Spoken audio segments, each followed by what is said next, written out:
ఇచ్చే పెన్షన్లు 3,000 నుంచి 6,000కి చేశారు.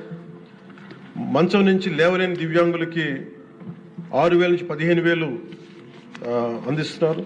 సామాజిక పెన్షన్లు 3,000 నుంచి 4,000కి పెంచారు.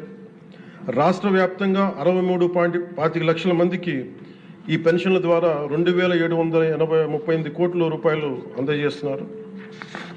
ప్రతి విద్యార్థికి 15,000 రూపాయల చొప్పున 67 లక్షల విద్యార్థులకు సంబంధించి 42 లక్షల తల్లుల ఖాతాల్లోకి నేరుగా 10,000 కోట్లు జమ చేశారు.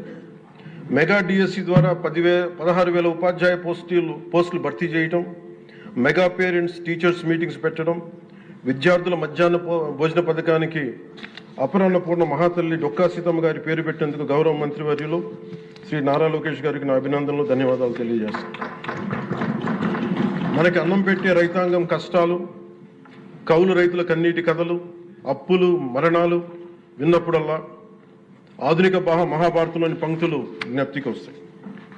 పొలాల కోరిక ఏమిటి? పంటలు పండించి మనిషి ఆకలి తీర్చాలనే కదా అని దున్నే రైతు అనుకుంటా ఉంటే, అందరి ఆకలి తీర్చడం కోసం దుక్కి దున్నే నా ఆకలి ఎలా తీర్చుకోవాలో నాకు తెలియడం లేదు. నా బతుకొక సున్నా కానీ నడుస్తున్నా.